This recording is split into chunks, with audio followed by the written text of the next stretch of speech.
Hola a todos, continuamos entonces con la segunda parte de nuestra clase de procesamiento morfológico de imágenes.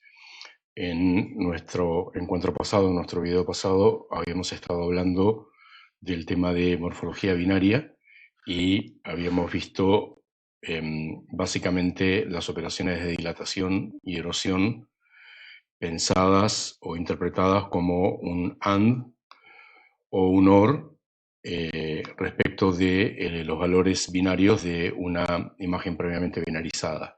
Y nos preguntamos ahora si esto es posible realizarlo en imágenes a nivel de gris.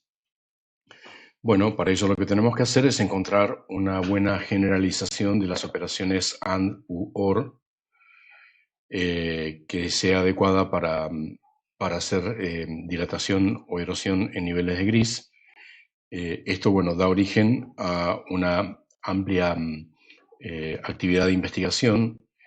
Vamos a mencionar en nuestro apunte y vamos a pedir para nuestras actividades prácticas la más simple de estas soluciones, que es utilizar el máximo o el mínimo respectivamente. O sea, ahora, si nuestra imagen, en vez de ser una imagen binaria, es una imagen a nivel de gris, y lo que queremos hacer, por ejemplo, es la dilatación con un elemento estructural de 3×3, lo que vamos a hacer va a ser tomar el entorno de 3×3 píxeles centrado en el píxel cuya dilatación, por ejemplo, estamos queriendo procesar. De esos 9 píxeles nos vamos a fijar cuál es el que tiene la mayor luminancia y ese va a ser el valor que va a quedar ubicado en el píxel que estamos procesando. Esto básicamente cumple con generalizar a la morfología binaria, porque obviamente si la morfología binaria la pensamos como que la luminancia es 0 o 1 o 0 o 255, entonces el OR es la operación de quedarse con el máximo y el AND es la operación de quedarse con el mínimo. No nos vamos a meter en el tema, pero es un tema interesante de investigación y es, bueno, hay otro tipo de funciones que generalizan también el AND y el OR en un contexto de niveles de gris, pero que tienen otro tipo de propiedades. O sea, se trata de operadores no lineales, ya lo sabemos, y por lo tanto elegir máximo o mínimo para dilatación o erosión es una elección razonable, pero es una elección arbitraria también. Entonces existe como área de investigación y como punto de accionamiento sobre el procesamiento morfológico, existe la capacidad de diseñar operaciones de dilatación y de erosión en niveles de gris que tengan la propiedad de ser monótonas crecientes como la erosión, la dilatación, perdón, o monótonas decrecientes como la erosión. En realidad son monótonas no decrecientes para la dilatación y monótonas no crecientes para la erosión, pero que no sean máximo o mínimo, ¿sí? Por ejemplo, lo que podríamos llamar la morfología a niveles de gris FADSI, o sea, aplicando FADSI Logic, lógica difusa, o aplicando operadores que son contextuales y que por lo tanto dependen de la imagen, ¿sí? Esto se puede hacer también con aprendizaje de máquina. El usuario ejemplifica qué tipo de resultado está esperando con la dilatación o qué tipo de resultado está esperando con la erosión, y en base a eso el modelo aprende la aritmética que se tiene que realizar para estas dos operaciones y diseña operadores de dilatación y de erosión que son específicos para la imagen que se quiere procesar. Esto, insisto, es un tema de investigación que está abierto, que se está investigando todavía. Otra posibilidad en este punto es, bueno, está bien, yo me quedo con el mínimo y con el máximo dentro de un entorno de 3×3 o dentro del entorno que tenga la forma y el tamaño del elemento estructurante. Ustedes habrán visto en este aplicativo que hemos puesto como ejemplo que existe la posibilidad de hacerlo en 5×5, en 7×7. Esto es totalmente arbitrario. Yo puedo tener un elemento estructurante que sea, por ejemplo, una filita de Excel, ¿sí? Puede ser un elemento estructurante de 5 de ancho por 1 de alto, por ejemplo, y me quedo con el máximo, con el mínimo. Y esa es la morfología que queremos hacer. Ahora vamos a ver un ejemplo específico donde eso es útil. Entonces, bueno, lo que queremos decir es, nosotros tenemos el elemento estructurante que tiene una forma y un tamaño, y nos estamos quedando con el máximo para la dilatación, por ejemplo. Pero ese elemento estructurante puede no ser neutro, o sea, el elemento puede a su vez también tener valores, y esos valores pueden tener una aritmética respecto de la luminancia de los píxeles. Un ejemplo sencillo sería: el elemento estructurante puede tener constantes que se suman a la luminancia de los píxeles dentro del contexto donde el cual se va a computar la dilatación. Entonces, en vez de ver la máxima luminancia dentro del entorno del píxel cuya dilatación estoy queriendo computar, vemos cuál es el máximo valor de las luminancias en el entorno de la imagen original alrededor del píxel que quiero computar, sumadas a los valores que tiene mi elemento estructurante. De esa forma yo puedo introducirle geometría al proceso de dilatación o al proceso de erosión y hacer que esa geometría tenga una incidencia en el resultado final. Esto, como decíamos recién, se puede hacer sumando, se puede hacer aplicando alguna otra función, un producto o cosas por el estilo. ¿Sí? Como creo que queda claro, el espacio para generalizar la morfología básica, o sea, la dilatación y la erosión de binario a niveles de gris, es realmente muy amplio. Y como vamos a ver, la cosa sigue porque seguimos teniendo más espacio para innovar y más espacio para investigar. Bueno, luego resulta que tenemos más operaciones morfológicas que se generan a partir de secuencias o a partir de concatenaciones de las operaciones básicas, de las cuales las más populares, por decirlo de alguna manera, son estas 5 que estamos poniendo acá. La apertura, que se denota con este simbolito del círculo abierto, valga la redundancia, se define como de la siguiente manera: la apertura de A por B es el dilatado por B del erosionado por B de A. O sea, yo tomo a A, le aplico la erosión por B y luego le aplico la dilatación por B. Esa es la apertura. Y el cierre es el dual. Primero dilato por B y al resultado lo erosiono por B. Ahora vamos a ver ejemplos y se va a entender por qué tiene ese nombre. Y esto viene bien para refrescar un concepto que tal vez no quedó del todo claro, y si ha quedado claro lo reforzamos a riesgo de ser insistentes, que está relacionado con esta propiedad que tenemos aquí y que sigue valiendo dentro de la morfología a niveles de gris en función de que utilicemos las operaciones mínimo y máximo. Si utilizamos otro tipo de operaciones no lineales, esta dualidad de De Morgan que tenemos acá tal vez no se cumple. ¿Sí? Esta dualidad básicamente lo que me dice es que el erosionado de A por B es el dilatado por es el complemento del dilatado por el complemento de B del complemento por A. O sea, básicamente lo que me está diciendo es, como decíamos, la ley de De Morgan en conjunto, me está diciendo que la operación dual es el complemento de la operación dual hecha sobre los complementos de los conjuntos. Bueno, ¿esto qué quiere decir? Entre otras cosas quiere decir que si para mí figura es blanco y fondo es negro, dilatación será max, erosión será min. Pero si figura es negro y fondo es blanco, dilatación será min y erosión será max. Si figura es blanco y fondo es negro, la apertura será primero la erosión por B y luego la dilatación por B. Si mi figura es negro con fondo blanco, mi apertura será primero la dilatación por B y luego la erosión por B. ¿Sí? O sea, vamos a tener todas estas dualidades. Bueno, tenemos las operaciones de borde. El borde exterior es el dilatado de A por B menos A.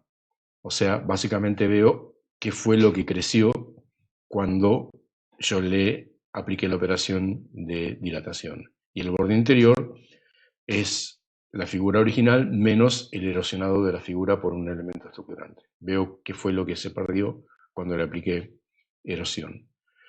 Y también existe el gradiente morfológico, que es la dilatación menos la erosión, que sería una especie, si recordamos nuestra discusión acerca del filtrado laplaciano, el borde exterior sería, me quedo con la parte positiva del laplaciano, el borde interior me quedó con la parte negativa del laplaciano y el gradiente me quedó con el valor absoluto del laplaciano. Tendríamos hasta cierto punto validez en esas dualidades. Bueno, ¿por qué apertura y por qué cierre? ¿Por qué tienen esos nombres? Fíjense lo que ocurre con el elemento A, que imaginémoslo lleno en esta figura que está acá, y imaginemos que le hacemos la apertura por un elemento estructurante B que sea un disco cuyo punto de inserción sea el centro del disco. Entonces, el erosionado de A por B es lo que queda grisado en esta parte. Hemos recorrido el exterior de la imagen, o sea, hemos recorrido el fondo, de manera tal de que píxel tocado, píxel borrado. Bueno, luego obtenemos este elemento que está acá, que es el erosionado de A por B. Luego hacemos la dilatación de A por B, y por lo tanto todo píxel que forma parte de la figura es utilizado como punto de inserción para el elemento estructurante y por lo tanto el elemento crece. Y finalmente tenemos acá abajo el dilatado por B del erosionado de A por B.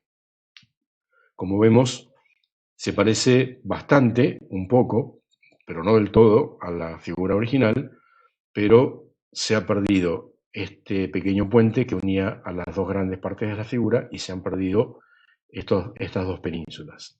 Sí, la apertura cumple con ese propósito. La apertura, todo lo que sean cilias, todo lo que sean pelos y todo lo que sean pequeñas penínsulas o istmos o ese tipo de cosas, las hace desaparecer. Con la misma figura y el mismo elemento estructurante, pero haciendo el cierre, lo que vemos es lo siguiente.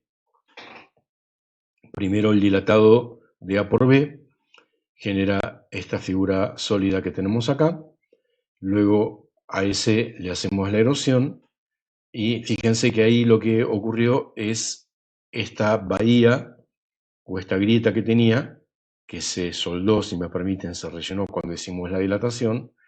Al erosionarse no vuelve al punto en el que estaba, sino que se retrae al punto en el que estaba el resto del objeto.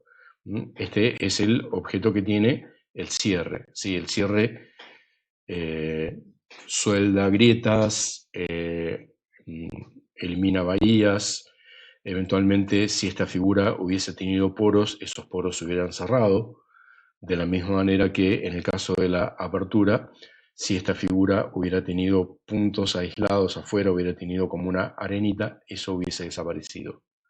¿Sí? Esto obviamente nos retrotrae a nuestro ejemplo original de la imagen binaria del circuito integrado y bueno, claramente lo que nosotros hicimos con una de las posibles binarizaciones, que fue primero erosionar para que desaparezca la arenilla afuera y luego dilatar para que las letras tengan el tamaño original, lo que hicimos fue en realidad una apertura. Un detalle muy interesante de las operaciones morfológicas. Muchas veces estas operaciones se iteran en forma indefinida hasta llegar a un punto fijo. Entonces, por ejemplo, acá tenemos esta imagen original y tenemos este elemento estructurante. Es un elemento estructurante de 3×1, cuyo píxel de inserción es el píxel central. Y si a esta imagen le hacemos aperturas sucesivas con este elemento estructurante hasta llegar a un punto fijo, o sea, hasta llegar a una figura que no cambia, o sea, todos los píxeles que eran negros siguen siendo negros, todos los que eran blancos siguen siendo blancos, el resultado final termina siendo esta imagen que está acá. ¿Sí? Esto inmediatamente nos lleva a pensar, bueno, en ese tipo de operaciones que muchas veces necesitamos hacer cuando tenemos que hacer data entry de documentos manuscritos, queremos digitalizar nuestros apuntes o cosas que hemos escrito en papel cuadriculado. Bueno, sí, obviamente este tipo de operaciones morfológicas son la clave para poder hacer este tipo de cuestiones. Una cuestión para tener en cuenta es precisamente lo que acabamos de decir. Hacemos un punto fijo, o sea, le aplicamos apertura, apertura, apertura, apertura, hasta que notamos que la imagen no cambia, que ningún píxel cambió. Esto es algo difícil de expresar en términos de un flujo de trabajo. Porque yo tengo que programar un flujo de trabajo para que haga operaciones semánticamente un poco complejas para darnos cuenta de que esto ocurre.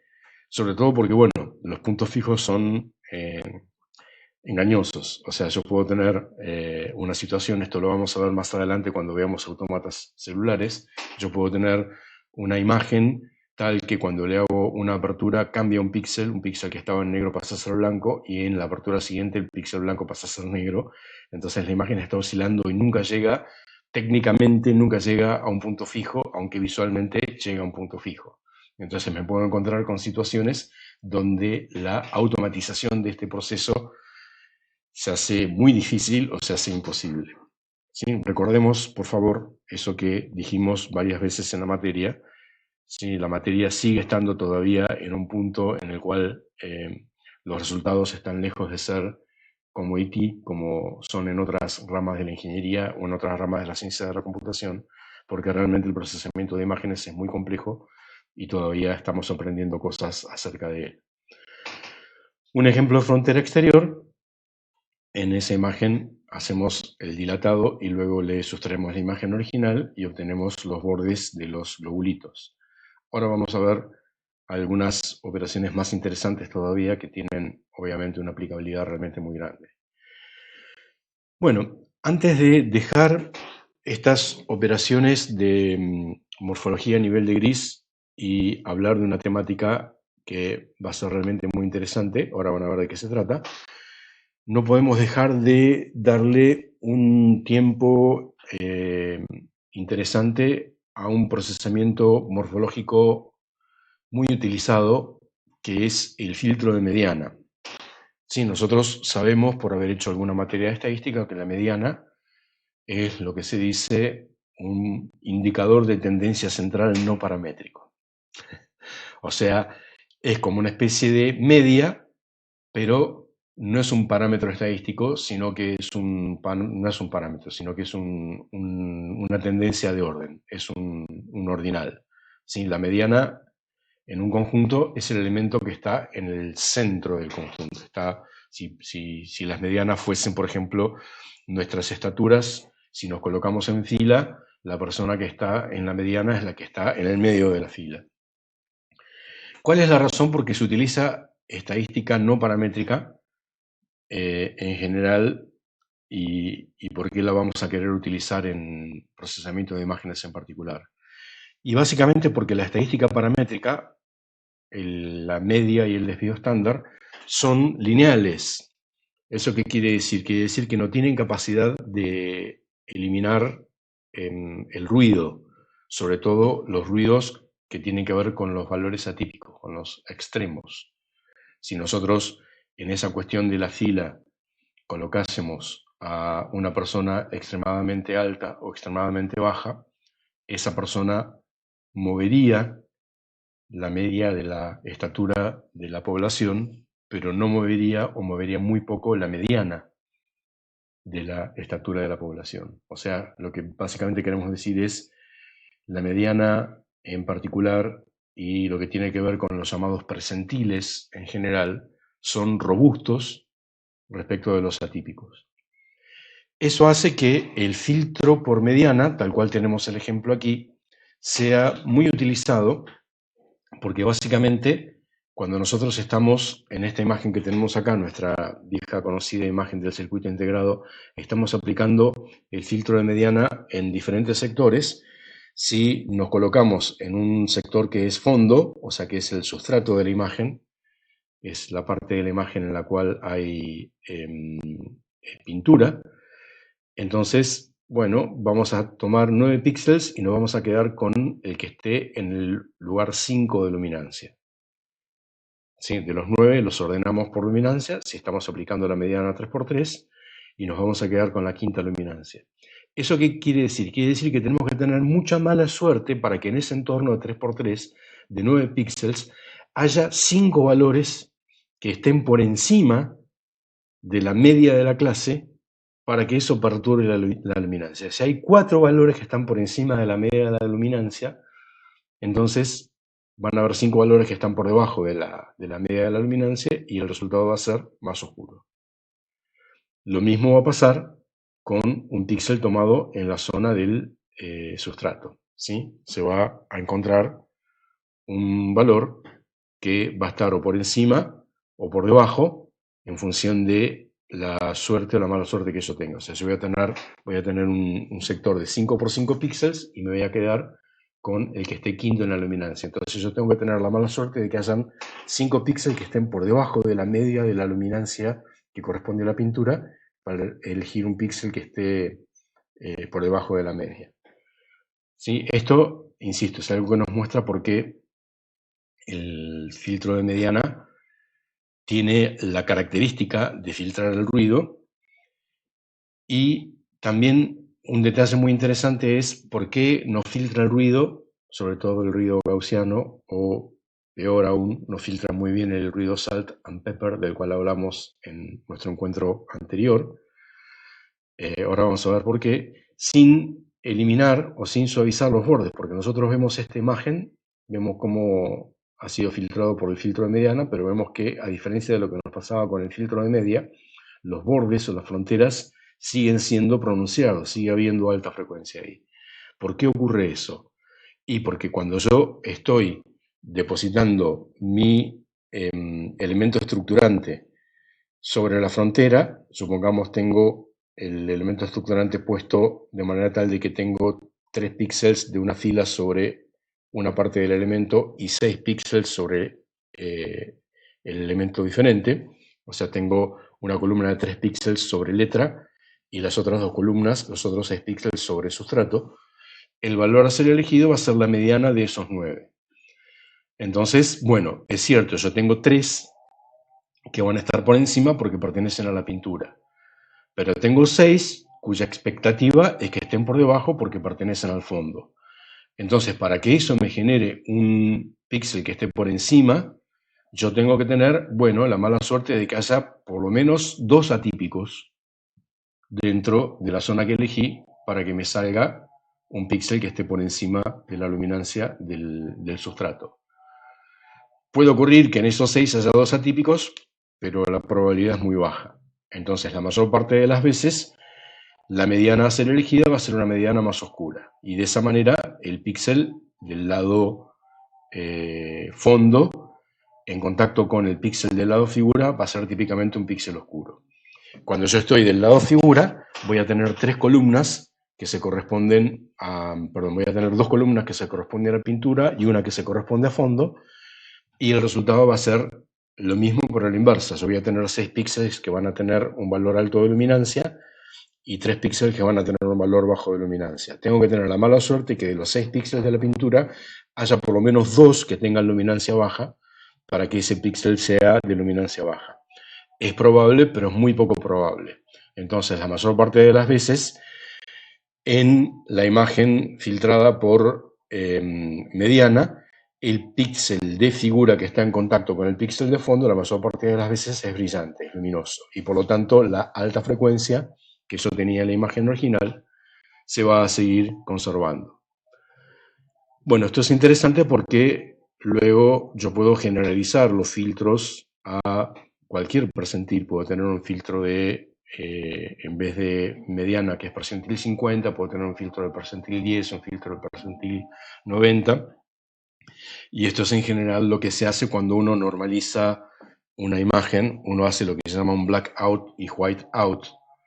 Uno hace que un 5% de los píxeles más oscuros pasen a negro y un 5% de los píxeles más brillantes pasen a blanco, y luego se produce una normalización.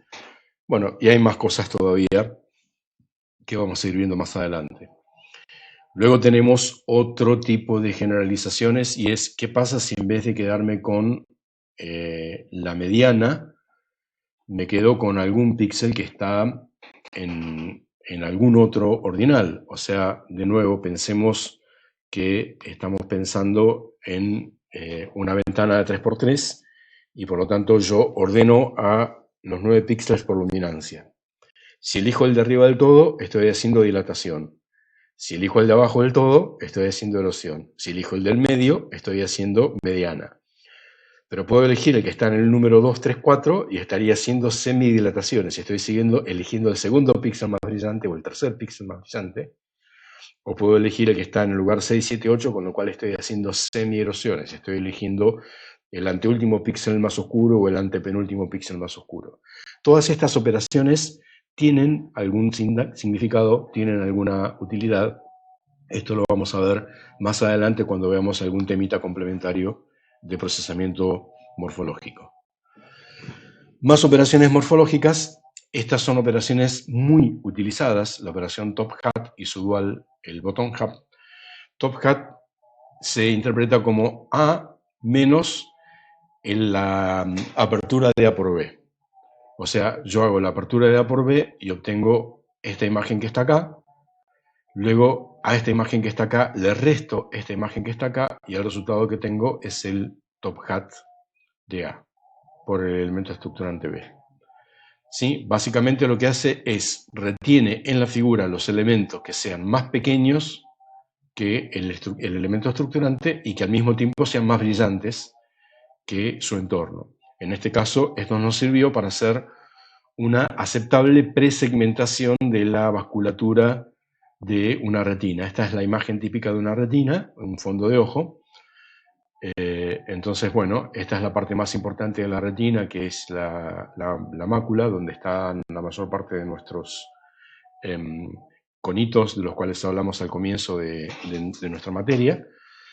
Y bueno, hay mucho procesamiento que se necesita automatizar porque el fondo de ojo es un estudio que, bueno, debería hacerse más rutinariamente de lo que se hace y debería diagnosticarse con más profundidad de lo que se diagnostica porque uno puede encontrar rápidamente cuestiones incipientes, típicamente diabetes, que la persona no manifiesta por asintomatología, pero que le están produciendo un daño en la retina, ¿sí? Lo que se conoce como retinopatía diabética. Bueno, obviamente existe la operación bottom hat, que será el cierre de A por B menos el elemento A, ¿sí? Hacemos la operación dual y obtenemos el bottom hat, que serán los elementos de la figura más pequeños que B que sean más oscuros que su entorno. ¿Sí? También tendrá su utilidad en algún tipo de aplicación. Otra rama de la morfología o relacionada con la morfología es la transformada watershed. La idea de la transformada watershed es fácil de entender.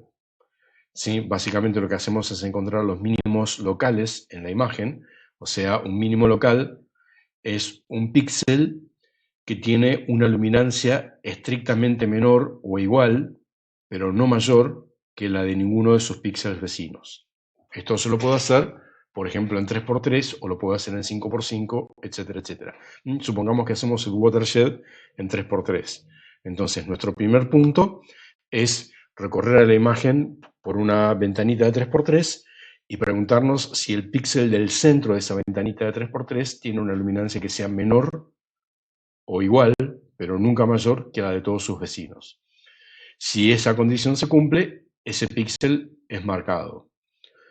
Muchas veces vamos a tener que esa condición se cumple y el marcado no es único. O sea, puede darse el caso de que la luminancia de ese píxel sea menor o igual que la de sus píxeles vecinos, pero haya un píxel vecino que esté en contacto que también tenga la misma luminancia.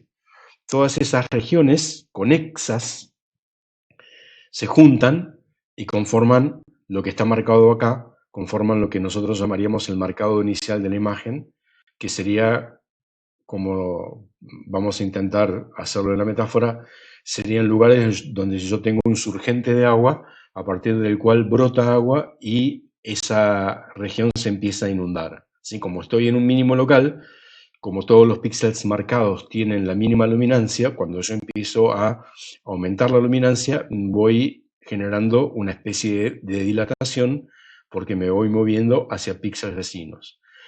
Eso va a llegar a una frontera, que es la frontera que divide a esa cuenca acuífera de este surgente de la cuenca del surgente que estaba al lado.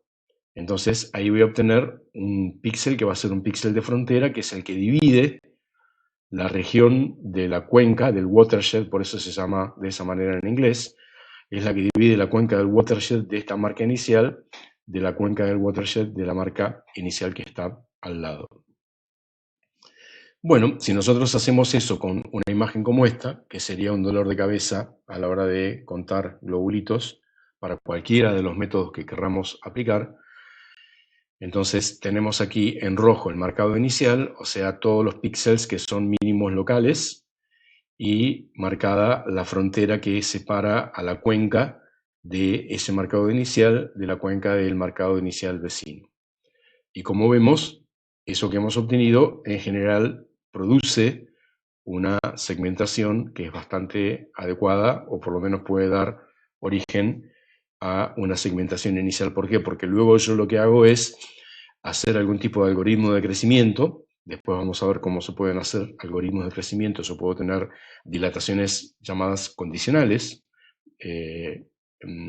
alrededor de la marca inicial y dilato hasta llegar a la frontera del watershed vecino. Entonces, el dilatado condicional dentro de esa frontera me da un marcado inicial relativamente bueno acerca de los granitos que están puestos acá. Luego, estas áreas cerradas que yo tengo acá, las tendré que filtrar de alguna manera para que las que son muy pequeñitas y están agrupando ruido no me confundan, no me hagan contar cosas que no son, y las que son muy grandes, que yo me doy cuenta que claramente responden a cosas que por alguna razón se superpusieron en la imagen original, esas se subdividan en alguna cantidad. ¿Sí? Sobre esto vamos a hablar más adelante cuando veamos descriptores.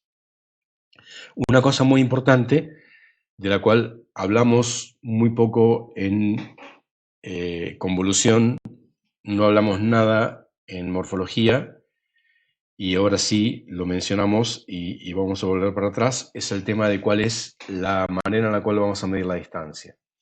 ¿Sí? Lo que nosotros tenemos acá son las funciones de distancia respecto del píxel central en norma 1, norma 2 y norma infinito, que nosotros sabemos que la norma 1 o distancia en cuadras genera rombos, la norma 2, que es la norma euclídea, genera círculos, y la norma infinito, que es como me quedo con el máximo o el mínimo, genera cuadrados. Bueno, esto es importante a la hora de decidir tanto en el watershed como en la morfología cuando estamos generando una dilatación o una erosión. Por ejemplo, si yo estoy utilizando la dilatación y estoy pensando en un elemento estructurante cuadrado, por ejemplo, y por lo tanto lo que digo es vecino tocado, vecino prendido, bueno, claramente estoy utilizando una morfología en norma infinito. ¿Por qué? Porque estoy haciendo que cuando el píxel del centro está prendido, crezca el píxel que está en la diagonal. Eso puede estar bien o mal, no lo sabemos, depende de la aplicación, pero seamos conscientes de que podemos llegar a querer una cosa diferente. Entonces, si yo quisiese, por ejemplo, una morfología binaria, que no fuese norma infinito, que fuese norma 1, entonces yo trabajaría con un elemento estructurante que fuese un rombo, o sea que del píxel central haga la operación OR con el de arriba, el de abajo, el de la izquierda y el de la derecha. ¿Sí? Nuestra conectividad vecino 4. Me resultaría probablemente imposible tener la dilatación norma 2. En morfología a nivel de gris yo puedo tener norma 2 porque puedo hacer que mi elemento estructurante cuadrado cuente a los píxeles arriba, abajo, izquierda, derecha con el valor que tiene la luminancia, pero los que están en las diagonales del cuadrado le reste a la luminancia un determinado valor o lo multiplique por un determinado valor. O sea, yo podría hacer que, por ejemplo, el valor de luminancia del píxel de arriba, de abajo, de izquierda y de derecha se multiplique por 1 y que los valores de luminancia de las diagonales se multipliquen por raíz de un medio, por ejemplo, por 0,7. Entonces, hacia los rincones del cuadrado dilato, pero dilato por un 70%. Tiene que darse el caso de que la luminancia del píxel ahí sea un 70% mayor, mejor dicho, un 30% mayor que el resto de las luminancias, para que el píxel dilate para ese lado. Caso contrario, no va a dilatar para ese lado. Sí, como ven, la cosa se va complejizando. Bueno, vemos cómo funciona el tema de las dilataciones condicionales que decíamos recién. Hacemos nuestro marcado inicial, luego encontramos el watershed y luego lo que hacemos es dilatar. Pero lo que hacemos acá es una cosa que es muy interesante, que es vamos dilatando alrededor de todos los centros al mismo tiempo y cuando dos dilatados entran en contacto, en ese punto interrumpimos la dilatación. O sea, ahí tenemos una dilatación condicional que tiene la característica de que cuando voy a dilatar, me pregunto si prender un píxel va a hacer que dos regiones de la imagen que son no conexas se vuelvan conexas. Eso, bueno, fácil porque puedo preguntar si los 3 píxeles de arriba están prendidos, si los 3 píxeles de abajo están prendidos y el del medio no. Claramente, si prendo el píxel del medio, voy a hacer que sean conexas áreas que no lo son. Si el píxel del medio está apagado, pero alguno de los píxeles de los costados está prendido, las áreas ya estaban conexas, entonces puedo dilatar tranquilo. Y esa misma pregunta la puedo hacer con todas las simetrías que corresponden. O sea, básicamente puedo diseñar un operador morfológico de dilatación condicional que intenta dilatar, pero antes de dilatar pregunta si no va a volver conexas regiones que no son conexas. Ese dilatado condicional cumple con ese rol que estamos viendo en esta figura, que es la de hacer crecer regiones sin que las regiones se terminen tocando entre sí. Obviamente existe la erosión condicional, que es lo que produce lo que se denomina la esqueletonización. O sea, la erosión condicional erosiona con la condición de no volver disjunta una región que antes era conexa, no la desconecta. Entonces, yo puedo aplicar erosión condicional y voy adelgazando el objeto, adelgazándolo hasta que se transforma en una fibra de píxeles, una cadena de píxeles de un píxel de grosor. Y cuando llego a ese punto, ahí paro la erosión porque no puedo seguir erosionando y obtengo lo que se llama el esqueleto de la figura o el esqueleto del objeto. Bueno, ya para terminar, hay una gran cantidad de cosas de las cuales tal vez con suerte hablaremos en algún momento más adelante. Existen otras dilataciones condicionadas, o sea, por ejemplo, yo puedo dilatar un marcador inicial intersectado con una máscara que a mí me interesa. Por ejemplo, yo quiero encontrar en una imagen, no sé, por dar un ejemplo, tijeras, entonces le doy la máscara de una tijera y a partir de un marcador inicial dilato y veo cuáles son los píxeles que alrededor de ese marcador inicial pueden parecerse a una tijera.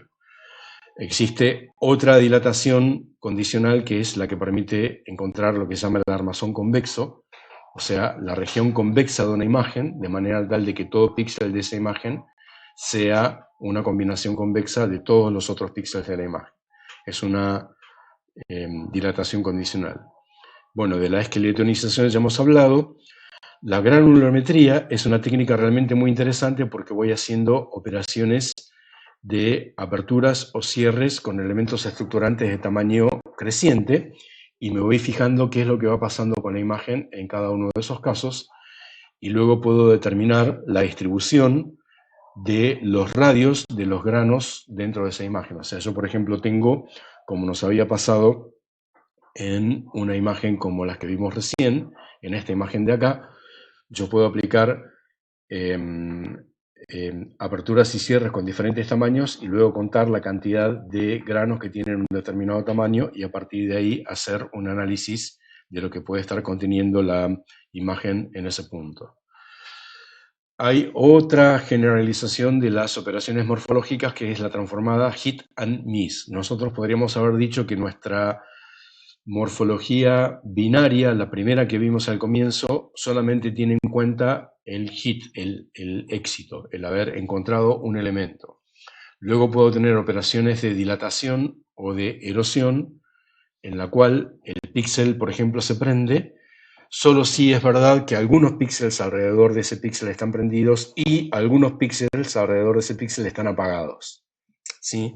O sea, yo le estoy imponiendo como condición que algunos píxeles estén prendidos, pero que también algunos píxeles estén apagados, para que el píxel que estoy computando dilate. Eso también tiene muchísima utilidad y obviamente hay casos particulares donde funciona de una manera que es realmente increíble. Bueno, de semidilatación y semidilatación y semierosión, ya mencionamos alguna cuestión, pero vamos a ver algún ejemplo más adelante cuando veamos autómatas celulares. De dilatación y erosión difusa ya mencionamos, que se trata de, en el elemento estructurante, poner funciones, y sobre todo funciones que se aprendan en función de la imagen en particular. Dilatación y erosión en espacio de colores, o sea, podríamos tener una dilatación en RGB, una erosión en RGB, podríamos tener una dilatación en los valores de las imágenes de números complejos en ultrasonido o en imágenes radar, podríamos tener una dilatación en los espacios multiespectrales de las imágenes satelitales, etcétera, etcétera. Todo esto requiere una matemática específica. Todos estos son temas de investigación realmente muy interesantes, etcétera, etcétera, etcétera. O sea, hemos visto este tema de una manera medio rápida. Le hemos dado a morfología estas dos clases de más de 40 minutos, les pido perdón por eso, pero créanme que el tema amerita muchísimo más del tiempo que le estamos dando. De hecho, hay universidades, por ejemplo, la Universidad de Mar del Plata, que tiene investigadores especialistas en este tema, donde tienen materias de posgrado, varias materias de posgrado enfocadas en esta temática. Bueno, la actividad práctica, esto lo van a coordinar con Félix seguramente, pero básicamente lo que queremos es que ustedes hagan morfología binaria a nivel de gris, o sea, basada en max y basada en min, por lo menos con elemento estructurante de 3×3, pero si quieren lo pueden hacer con 5×5. Queremos que hagan erosión, dilatación, apertura, cierre, borde morfológico, mediana, top hat, y obviamente que el aplicativo tenga la capacidad de copiar la imagen procesada en el bitmap original para poder iterar estas operaciones y que ustedes hagan secuencias de operaciones y, como siempre decimos, obtengan su propia experiencia en lo que están haciendo y lo pueden interpretar de una manera más cabal a partir de la experiencia. Bueno, nos vemos en la próxima clase. Que tengan un buen día, o buenas tardes o buenas noches. Nos vemos.